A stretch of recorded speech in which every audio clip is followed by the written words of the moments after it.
The moment everything breaks. My son didn't raise his voice when he asked the question. He just looked up from his plate, smiled that warm smile I'd seen 1,000 times and said, "Mom, have you thought about what happens if you can't take care of yourself anymore?" The fork in my hand froze. Rachel, my daughter-in-law, reached across the table and squeezed my hand. "We're just worried," she said softly. "You're 73 now." The room was warm. The roast chicken smelled perfect. Everything looked like Sunday dinner. But something inside me shifted. Because this wasn't the first time they'd brought this up. And the way they looked at each other, just for a second, told me this wasn't about worry. "I'm fine," I said quietly. James nodded. "Of course you are. But maybe, just to be safe, we should talk about power of attorney." Power of attorney. The words hung in the air like smoke. I smiled and changed the subject. But I couldn't stop thinking. Why now? Who I've always been. I've never been the loud one. Growing up, I learned that keeping the peace meant staying small. My mother was the same way. Soft-spoken, careful, always thinking 3 steps ahead.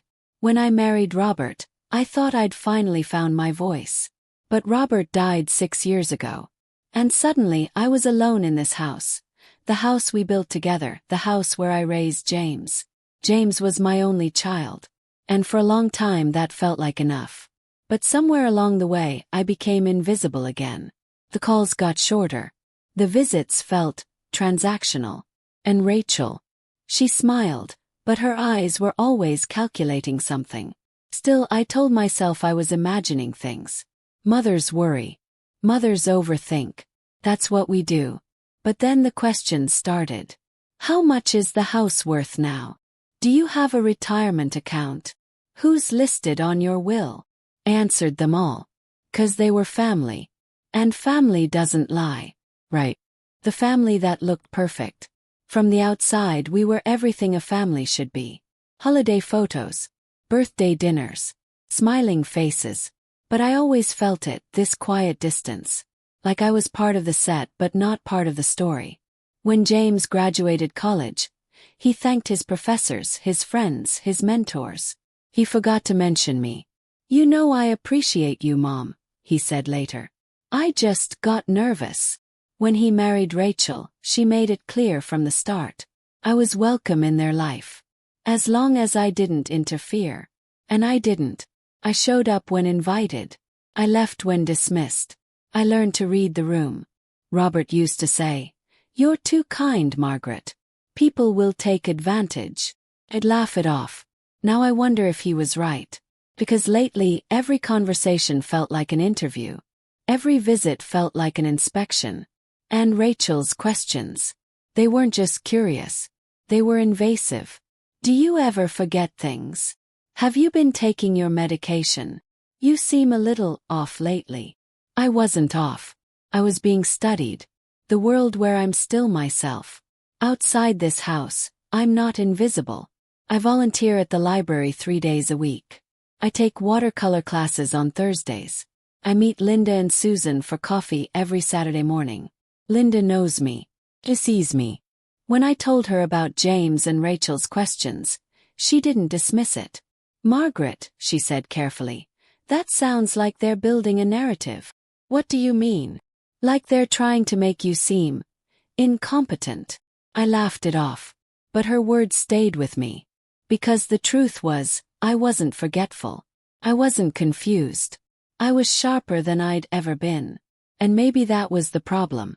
The trust fund Robert left behind. Robert wasn't wealthy, but he was careful. Before he died, he set up a small trust fund.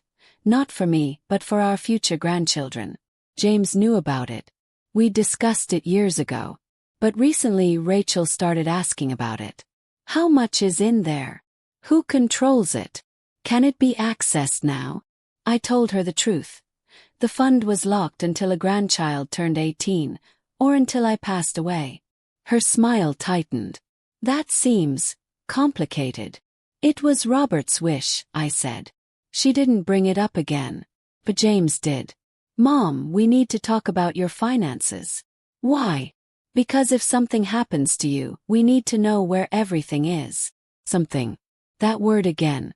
I gave him a folder with basic information, bank accounts, insurance policies. But I didn't mention the safe in my bedroom, or the original trust documents inside. Call it instinct, call it paranoia. But something told me to keep that to myself. The moment I knew. It was a Tuesday afternoon. I was watering the plants in the living room when I noticed it. Tiny black dot. On the bookshelf. Behind Robert's photo. First I thought it was dirt. But when I leaned closer I saw the lens. Camera. My breath caught. I stepped back slowly, pretending I hadn't seen it. My mind raced. How long had it been there? Who put it there? I forced myself to finish watering the plants.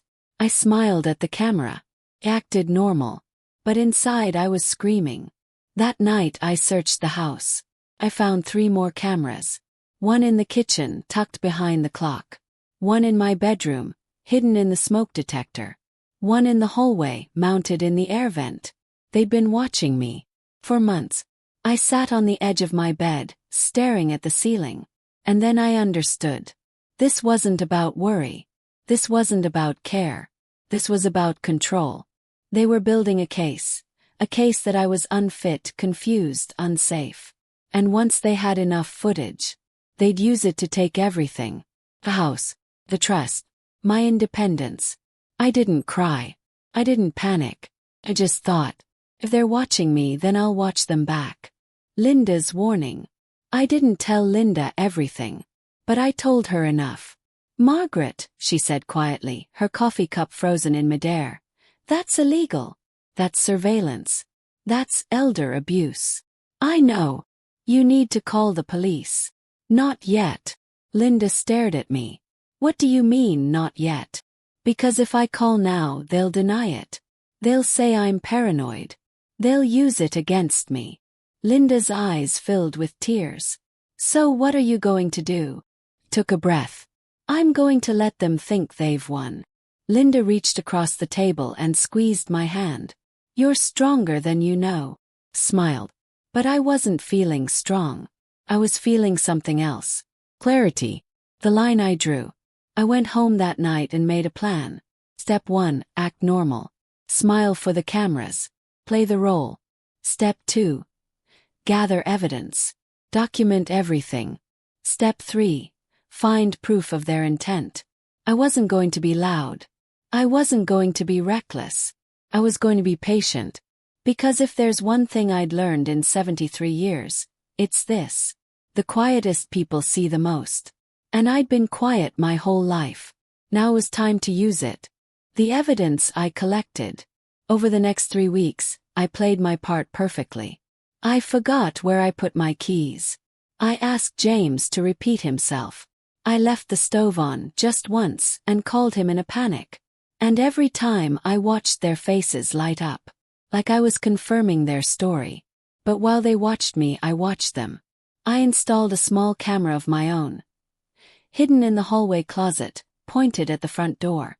I recorded every visit, every conversation, every time Rachel walked through my house, opening drawers, checking papers. I also started keeping a journal. Not on paper, on video. Every night I recorded myself, stating the date, summarizing my day, proving I was coherent, articulate, fully aware. Today is October 14th. I'm 73 years old. My name is Margaret and Coldwell. I'm recording this to document that I am of sound mind and body. 30 days of video evidence. And then I found the email that revealed everything. James left his laptop at my house after one visit. He called an hour later, asking me to keep it safe until the next day. I should have left it alone. But I didn't. Opened it. And I found the email drafts. Subject: Plan Update Phase 3. From Rachel. To James Derek Wilson. Footage is solid. She's shown confusion 6x in the last 2 weeks. Next step. Get her to sign the POA. Derek says once we have that, we can liquidate the house and access the trust within 90 days. Dr. Morris agreed to write the letter stating diminished capacity. He owes us from the referral. Once it's done, we'll move her to Maplewood Estates. $1,800 per month. Much cheaper than in-home care. We'll have full control by Christmas. I read it 3 times. My hands didn't shake. My breath didn't catch. I just stared at the screen. Derek Wilson, Rachel's brother, financial advisor, Dr. Morris, my own doctor. They'd planned this for months, maybe years. And I'd almost let them win. I forwarded the email to my own account, deleted the sent message, closed the laptop. And when James picked it up the next day, I smiled and said, "I hope you find everything you need, sweetheart." He hugged me. "Thanks, Mom. You're the best." I watched him leave. And I thought, not anymore. If you're still with me, I need you to know something. This story isn't just mine. It happens every day. To mothers, fathers, grandparents who loved the wrong people. If this resonates with you, drop a comment below. Tell me where you're watching from. And if you've lived through something similar, you're not alone. Hit that subscribe button. Because this story isn't over yet. The woman who believed me. I didn't go to just any lawyer. I went to Patricia Vance, a specialist in elder law and financial abuse. I walked into her office with a folder. Inside, printed emails, camera screenshots, my video journal, financial documents. She opened it, read for 10 minutes, then looked up at me. "Mrs. Caldwell, this is one of the most clear-cut cases of elder abuse and conspiracy I've ever seen. Can you help me?" She smiled, not kindly but with steel. "I'm going to do more than help you. I'm going to make sure they never do this to anyone else." We built the case together. Patricia contacted Dr. Morris's office, requesting my full medical records. She filed complaints with the state medical board. She subpoenaed Derek's client files, and found he'd done this before, to another elderly woman. But the most important thing she did, she taught me how to set the trap. The final dinner. I invited James and Rachel over for Thanksgiving. "I've been thinking," I said over the phone. "You're right. I do need help." James's voice brightened immediately. "Mom, that's wonderful. We'll come over this weekend. Bring the power of attorney papers," I said softly. "I'm ready to sign." There was a pause. Then, "Of course, Mom. We love you." Thanksgiving arrived. The table was set. The turkey was perfect, and I was calm. James and Rachel walked in with smiles, and a folder. "Mom," Rachel said gently, "we're so proud of you for making this decision." "It's the right thing," I said. We talked. We laughed. And then James pulled out the papers. "It's simple," he said. "Just a signature here, and here." Picked up the pen. Looked at the documents. And then I set the pen down. "Actually," I said quietly, "I have some documents for you." I slid a folder across the table. James frowned. "What is this?" "Open it." He did. Inside, the printed email from Rachel. Screenshots of the hidden cameras. Bank statements showing Derek's previous fraud case. A letter from the state medical board suspending Dr. Morris. A restraining order signed by a judge that morning. James's face went white. Rachel stood up. "This is ridiculous. We were trying to help." "You were trying to steal my house," I said calmly. "Mom, you don't understand." "I understand perfectly." Understood. Looked my son in the eye. And said the words I'd been holding for weeks. "You didn't lose me. You sold me." The room went silent. James opened his mouth to speak. But I wasn't finished. "You put cameras in my home. You recorded me without my consent. You conspired with a doctor to declare me incompetent. You planned to sell this house, the house your father built. And you were going to put me in a facility for $1,800 a month while you spent the rest." My voice didn't rise. My hands didn't shake. "I gave you everything. But you wanted more. So here's what's going to happen. You're going to leave. You're going to stay away.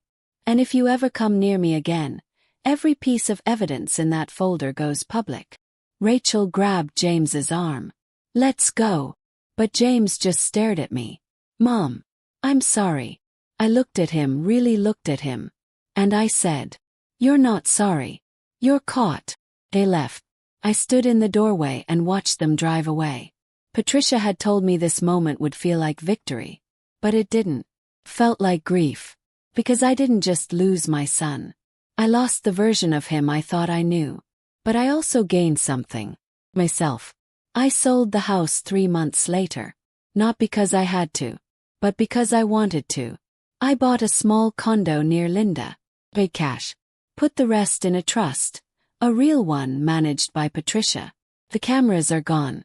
The locks are changed. And the silence. It's mine now. Every morning, I wake up in a space that's truly mine. Paint. I read. I meet Linda for coffee. And I don't wait for the phone to ring. Because I finally learned the lesson my mother tried to teach me. Being kind doesn't mean being small. And being quiet doesn't mean being weak. James sent a letter last month. I didn't open it. Maybe one day I will. But not today. Today I'm watering my plants. Making tea. Living the life I almost lost. And every time I look around this little condo I think, this is what freedom looks like. Thank you for staying with me through this story. If it moved you, hit that like button. If you've walked a similar road, share your story in the comments below. Your voice matters. And subscribe to this channel. Because there are more truths that need to be told. More voices that deserve to be heard. This isn't just my story. It's ours.